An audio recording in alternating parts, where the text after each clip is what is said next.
Goeiemôre Suid-Afrika, die 3de Junie, 1500 tyd van hierdie berig, die stand van sake daar in Iran. Intussen sien ons nou, die samesprekings gaan nog steeds voort, agteraf om vrede in die omgewing te kry. Maar Iran is besig om nou 'n bietjie weer te pook.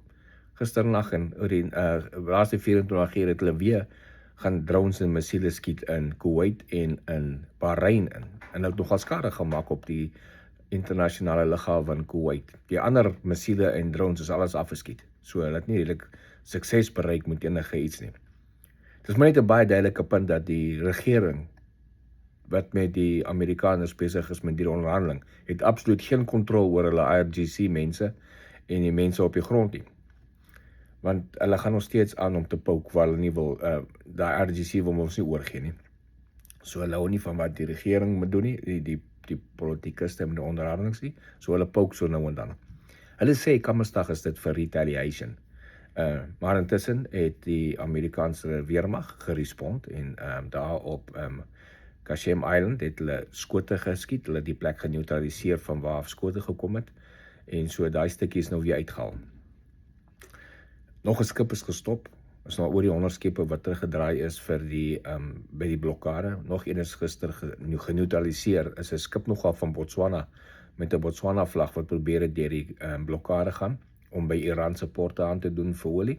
En hy is 24 uur lank gewaarsku en hy wou nie stop nie. Toe kom hulle maar en haal hom uit met 'n, of nie om uit die skip uitgehaal nie, net die enginekamer uitgehaal met 'n Hellfire missiel. Gelukkig Hellfire missiel is nie, dis hoekom hulle dit gebruik, nie baie groot nie.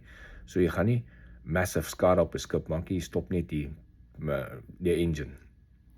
Met daai missiel, en baie akkurate missiel, obviously, Hellfire missiel.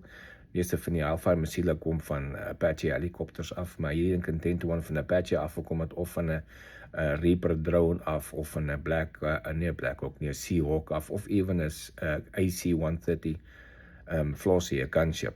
Dis al die vliegtuie dra op die oomblik Hellfire missiele in daai omgewing. So hy skiet die missiel baie akkuraat deur die kant van die skip, en jy disabled sy enginekamer, so hy skip ry nêrens meer, hy staan nou stil daar in die see. Hulle moet nou maar die anker afgooi. Dan vra mense nog steeds vir my, so daar's so skietstaking nou al vir 8 weke, hoekom skiet hulle op mekaar as daar skietstaking is? Nou ek verstaan, mense vra daai vraag, as jy nooit in 'n oorlog was of verstaan nie, oorlog is nie black and white nie. Daar's 'n skietstaking, ja. Skietstaking is vir volle konvensionele oorlogvoering. Gaan iemand nog geskoot nou en dan skiet? Ja, natuurlik sal dit gebeur. Jeopardize die skietstaking? Nie noodwendig nie, soos op die oomblik kan die mense sien. Al wat gebeur het, die Iran skiet 'n missiel of 2 hierso, dan slaat ons die plek waar dit vandaan kom en sit weer stil. So, skietstaking gaan aan. Skietstaking hou op wanneer jy sien een kant voltyds kom vol mag terug en slaan hard terug. Jy weet, dan is die skietstaking verby. Maar dit gebeur in oorlog. Oorlog is nie swart en wit nie.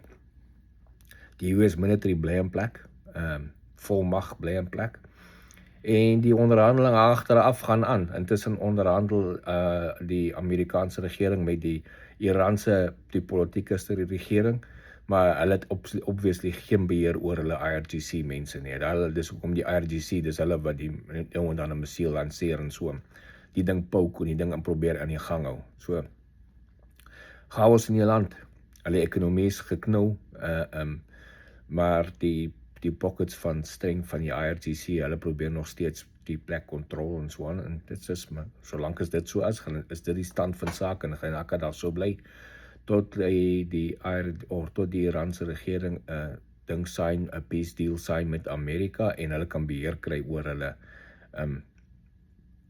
grondmagte, die IRGC, en obviously, dis hoekom deel van die peace deal is dat die Amerikaanse weermag bly in plek vir ten minste 2 maande om seker te maak alles van die peace deal word deurgevat. So dis vir ons is vandag, oor en weer geskietery, en dit kan nog steeds aangaan. Sien julle later.